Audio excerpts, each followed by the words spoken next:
You're listening to the Ask Drone U podcast. You ask, we answer your drone questions. Whether you're here to turn your passion into profit or you simply fly for fun, we're a community of learners and teachers who aspire to achieve greatness. We are Drone U.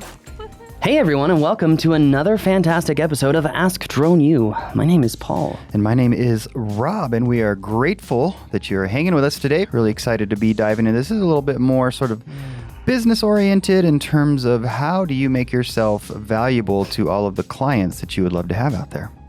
Yeah, this is going to be a good one. It's also going to be talking about how do you fight the perception of when someone says, "Hey, I think we might just do this in-house and figure it out ourselves." That idea, that comparison, right?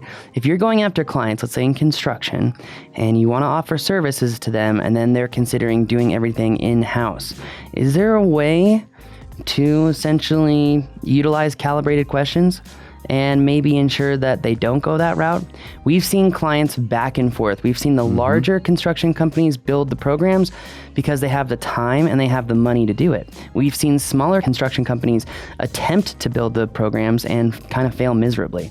So how can DSPs showcase their quality, their skill, and their value in a way that makes things look difficult, in a way that makes the perception seem like maybe we can't do that on our own? Again, it all comes down to perception. So we are going to be talking about that. And we are also going to be talking about, some of the costs involved, because the question asker says, it seems like it's kind of cheaper to build a drone program than hire a drone pilot. I'm not sure that I agree with that. So Depends. I think it could probably go either way, but I would tend to agree with you in general. I think it also comes down to the team as a whole. Sure. I've seen that with a lot of our enterprise trainings. We've been doing a lot more enterprise trainings recently, and it's just really fascinating how the success of the program as a whole completely depends on the team members and the team members' willingness to learn, literally. So, so this is gonna be a good one. It's gonna be a good show. How do you market yourself, and how do you ensure that your clients don't try to build their own drone programs and utilize your company as well? It's also a really, really good point. I'm just gonna kind of segue here. This is a really good point of why it's so important to be continuously learning, to going deeper, deeper, deeper. Ensure that you're ahead of the curve and you know more than your clients. That's why Drone U is built the way it is. This is why it's $47 a month and not $2,500 for a 2-day seminar where you don't really learn anything that you need to learn. In fact, we got an email on that, and I'm not really sure if we should read that or not. I don't think so. Yeah, I don't think so. We'll just be careful out there what you're spending thousands of dollars on. We'll say that. Especially in the drone industry and when it comes to training. But that being said, I think this goes to show why it's so important to be constantly learning and to be constantly growing. I read something from Founder yesterday, Rob, that really made me think deep and hard. And it's like whenever you're in sports, you have a coach or you have a mentor or you have someone who's setting goals for you. They're giving you homework because you're constantly pushing yourself to learn more and more. So why don't you use the same system in business? Coaches to set up goals, podcasts to learn more, or schools to teach you more. This is why we built Drone U, because we know if you want continued success over the life of your business, to truly live the life of your dreams, it's going to take hard work. But we can ease that pain. We can make it easier for you so success comes easier, but it's only to those who have an open mind.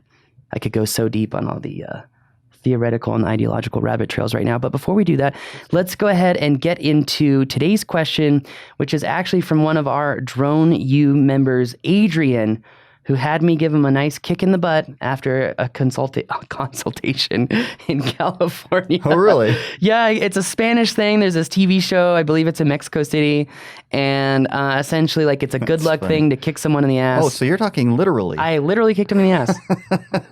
He asked me to. He was like, can Adrian. we please do this? And I'm like, are you sure? Like, I'm not being punked right now, am I?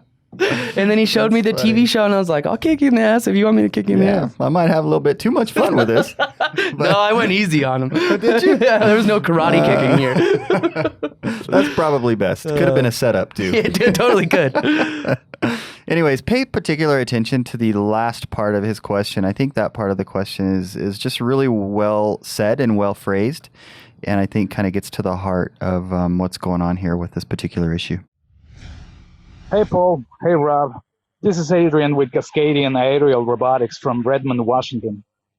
My primary focus is the construction industry and mapping. And obviously, I want return business and long-term contracts to be the norm rather than the exception. That being said, my main competitors are my customers themselves when they decide to build an in-house UAV program. So, my questions are, beyond the obvious highlighting of the experience and the resources of the full-time drone pilot, what are some strategies and facts to convince them to outsource their aerial operations versus running their own program, which is obviously at a lower cost? And secondly, why are some companies returning to drone service providers after investing in in-house programs? All right, guys, keep the good work, creating massive impact in the drone industry, and I'll see you here for the Seattle mapping class. Cheers. Cheers indeed, Adrian. Thank you for calling in with your question. I think it's a really good question. It's interesting. I had asked people to pay attention to the second part of sort of the end of his question prior to listening to it, and I think that's a pretty profound part of the question because in some sense, I think you answer the question yourself in terms of how to approach it.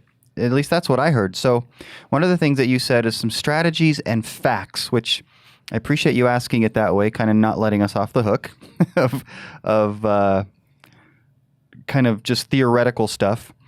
But digging into that particular question, I think is where the primary answers are as far as why have some companies started their own drone programs, trained pilots, maybe even brought in people specifically to be pilots, who knows, and then scrapped it. I'm curious to talk to those folks and figure out why, but I think we have some ideas as to why. As to why companies are deciding to use their own pilots, maybe it's data security, then scrap it. Oh, yeah. Right, because that was the point of the end of his question was, why are some companies starting their own drone program, but then they're going back to DSPs after giving it a try? Because therein lies the answer to the question, because that's sort of the data that you would need. For example, if you were able to talk to a couple of the companies that did that and ask them why. Why did you start your own drone program, train pilots, do whatever you did to get your drone program going, and then scrap it? What happened? What did you see? What did you not like? What were the costs that you didn't expect? Those are a lot of the answers that you would be able to then give to other companies that you want to work for and with that are thinking about doing the same thing. Yeah. Have you thought about this? Have you thought about that? What are some of those things? I guess that's the question. There's a lot to unpack there. I'm not really sure where to start, but I mean, again, I think this comes down to if they're building drone teams and then they're figuring out that it's not working or they're not getting what they want. It could be a multitude of issues. It could be that people didn't pay attention in classes and they forgot exactly how to export their points and get them into AutoCAD. Maybe it's that their team is not consistent and they didn't build a standard operating procedure to essentially ensure there's so much. No, there's so much like going here. They didn't ensure the maintenance protocol, so all their batteries don't work anymore. Or maybe what happened is, again, you didn't have someone paying attention. They were on their cell phone during the class. We're talking about battery maintenance and how to amortize everything appropriately, and also not amortize. That's the wrong word. But essentially how to plan for battery maintenance. And then let's say that they didn't do that. They let a battery sit on the shelf for 4 months. And they never cycled it. And they discharged it to, let's say, 30% or 20%. Like they just killed the battery and put it on the shelf. And then they charge that battery up. And the next flight they do, they have a voltage error. And then the drone falls out of the sky. And now there's a liability issue. And even though that liability issue is a big problem for the company now, it was caused by something extremely simple as the guy wasn't paying attention in class. He didn't listen to how to, properly maintain your batteries. They had a voltage error. The drone dropped, hit something, fire. Now lawsuit. Yeah. I mean, it can literally be that small of a detail. It can be. And I think you brought up a really great point, and that is standard operating procedures.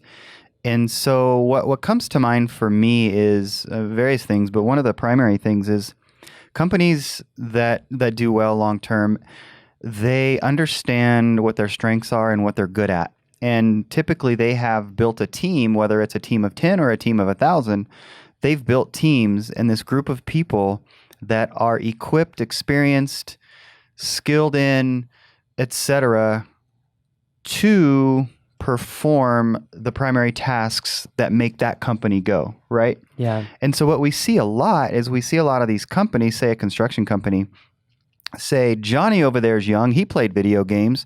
How hard is it to fly a drone? He can come do this for us and it'll be cheaper. And then I think some of those are the folks that are realizing, yeah, it's more complicated than we thought it was. Johnny's a great kid, but that's not why we brought him here. Why are we having him fly a drone and try to get all the great information that we can from that process when ultimately it's probably costing us more to take him away from something that he's actually good at and try to have him do this as opposed to Bob over here who has a drone service providing company and is really good at that. So you bring up a really good point. Is another issue with companies bringing on drone programs is that they take people away from their existing workflows and their existing operations and try to augment that with drones rather than kind of planting someone in the drone program and saying, okay, we're creating a drone program. You are leading the drone program. All you are doing is figuring out how to best optimize the workflow for the drone program. Mm-hmm. So with that said, I think it's again just so that that's problem number 2 is that they are not allocating the correct amount of time and resource to solve this problem. Because like you said, drone flying has a lot of nuances on its own. But then you add the nuances of processing and and photogrammetry work and the workflow that's involved therein, and then all of the legality issues when it comes to verifying accuracies and whatnot. It's one of those things that it's got you have to literally go all in or not at all. That's why when he said, I know it's probably cheaper for the construction company to start their own program, I don't see it that way. Not if they do it right. Yeah, I don't see it that way at all. Yeah. I think that as a drone pilot and as someone where he's going out, like for example, if he has a video where he's marketing himself as a drone pilot to do construction progression reporting, here's what I'm going to do. I'm going to create a long video and I'm going to explain the process and I'm going to use a lot of vernacular that may not be understood and I'm going to try to make it look long and hard and difficult. Mm-hmm. And maybe what I do is I create a 5-minute long video where the first minute is just a quick bang, bang, bang, bang, bang.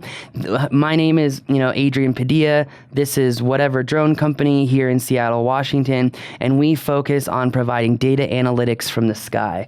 Never before have you seen accurate information straight from pictures, but yet photogrammetry has been around for over 100 years. Mm-hmm. So why aren't construction companies using it? Well, we see more and more construction companies utilizing data from the sky to analyze and measure piles, calculate volumes, conduct linear measurements, permanent record of installation, a visualization of the progression report over time to use for marketing and investment relations, to a slur of other things.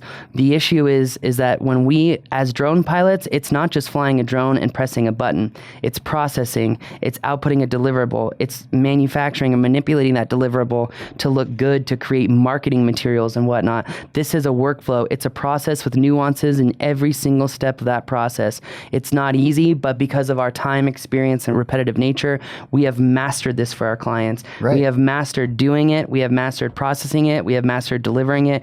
And we have mastered providing those deliverables to our clients in a form that works for them. Absolutely. And again, it's what drone service providers spend their days and in many cases, their evenings and nights working towards versus the great kid, Jimmy, who came into your company to have some value relative to the construction work that the company does.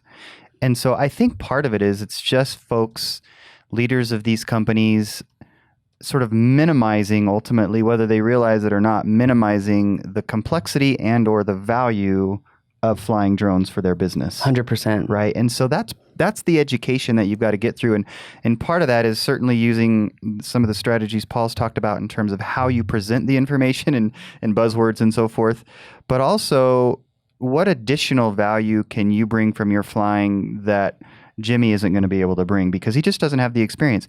And by the way, we've come across some companies that are larger that have put a single person in charge of their drone program that are very smart, and they are effectively operating like a DSP. Yeah, pretty much. But I think that's the exception. But, you brought something up earlier when you were saying, like, hey, we know the military loves hiring drone pilots who were first-person shooters or loved playing video games that are first-person shooters. And I feel like you have to further differentiate from that. It's not just, hey, you're good at Halo, come work for me. No, it's, hey, you're good at Halo, you have an adept for learning, you're easy, you're flexible, you have a lifelong earning to learn more and better yourself, and you're able to focus, right? That's a totally different kid than someone who's got ADD out the wall, can't figure out which medications help him, which I totally understand, I've been there. And at the same time, they can't focus, they're not getting things done, they're not delivering on time, and they're not consistent. And hey, look, I'll be the first person to say at the beginning of this industry, that was totally me.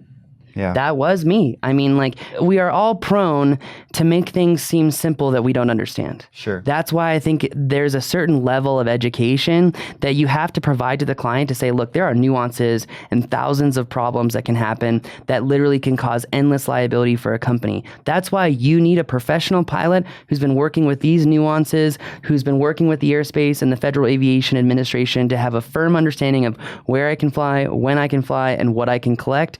But not only on top of that, a deep understanding of photogrammetry and the processing and workflow therein, because not every project is easy, cut and dry. You need someone who knows how to do photogrammetry in a forest, which got to use arrow points. So yeah, and you're so a lot of pilots in the DSP world are great photographers, for example. So are you going to teach Jimmy to be a photographer as well? Yeah. I mean, there's a lot And then of... are you going to teach him to be a photogrammetrist? And then are you going to teach him to be a videographer? And then you're going to teach him how to use Final Cut Pro? And then, you want him to do a hyperlapse with your drone? So he's got to learn Photoshop too. So, okay, he's got to learn Photoshop. He's got to learn Final Cut Pro. He's got to learn Pix 4D. He's probably going to have to learn AutoCAD. Then he's probably going to have to learn, what did I miss? Photoshop, Final Cut Pro, Pix 4D, many others. Pix 4D Capture, operating a drone, DJI Go 4, DJI Assistant, the drone zone, the FAA stuff, Lance, Skyward, UA Sidekick, whatever it is. Like, this is so funny because I was thinking of this last night, and I really had kind of had this epiphany, and this may sound really, really silly to you, Rob, but this is something where I was just like, oh, that's how you explain it. Like, I just had this like thought that's like burning in my mind. And it was like, I've never quite understood why you should create habits. It was just like, you create habits because, okay, it makes life easier. But I didn't really understand that habits lead to routines, which lead to you being able to do a lot more work down the line with a lot less thought. So it becomes that you can do more and more and more and more. Yes, but the reason that you create habits is you create habits not because you have a perfect memory. You create habits because your memory is fallible. Yeah. You create habits because when you forget where you put that black mouse, you have a habit of it always goes in the same pocket in your backpack. So when you forgot where you put it, the chances are that it's actually in your backpack where you put it last time. You just forgot that you would actually put it back. Oh, if I could only teach my kids this. This was the epiphany I had last night. I was like, because I've been so inundated with work. I've literally been forgetting so many like minuscule tasks and things. And I'm just, lately I've been like, I'm so glad I've been creating habits the last 5 years of my life, because man, this is really making things a lot easier. Because I was like, I'm missing the Mavic 2, blah, blah, blah, blah, blah. Went right into the locker, Mavic 2 backpack, right there. Yeah, absolutely. So it's great. Like I said, there's tools in my garage that are supposed to be in a particular place that aren't.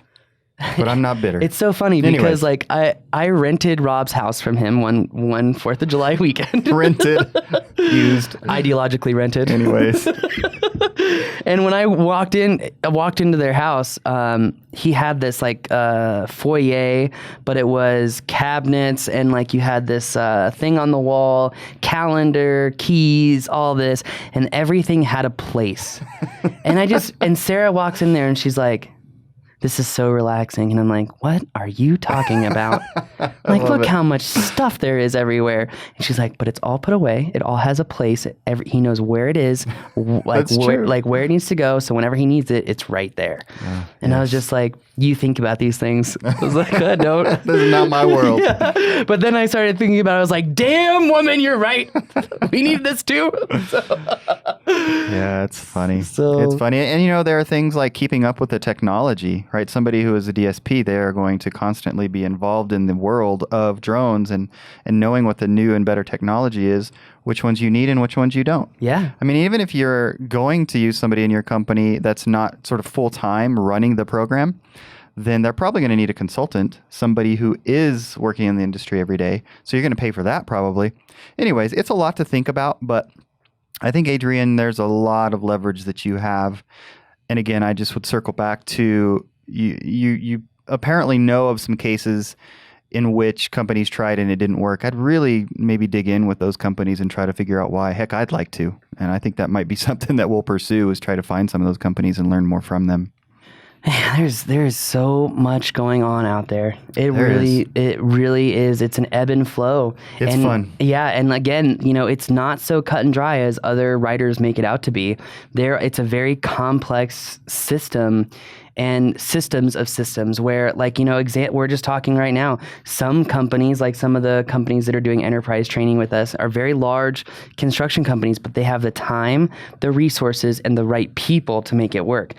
I would say if it's construction companies doing less than $50 million a year, they probably don't have the resources to really build a drone program that's going to build value. Right. So yeah. Anyway, well, I think we knocked this one out of the park, and I think that we helped Adrian out greatly. Adrian, we will see you in Seattle in about 6 hours. At least that's when you leave, right? Yeah, this is Wednesday, and I am about to jet set to Seattle, and then go home to go visit with my rents and the feds. You. But anyway, thank you for joining us. Thank you for leaving us a review. We really do appreciate it. If you've been leaving a review, just know that I'm going to be seeking you out to say thank you. And we are going to be doing more and more here at Drone U. We're really excited actually for some things that are coming out soon. So stay with us. Please share the show with someone. It means the world to us. Like if you ever want to say thanks, Paul and Rob, you really helped us, share the show with someone else, because we see people all the time thanking us in different forums that we're not even a part of. And it just means the world. If you share something about us, link the show, askdroneu.com. It's super easy. So anyway, thank you so much, and we'll catch you next time.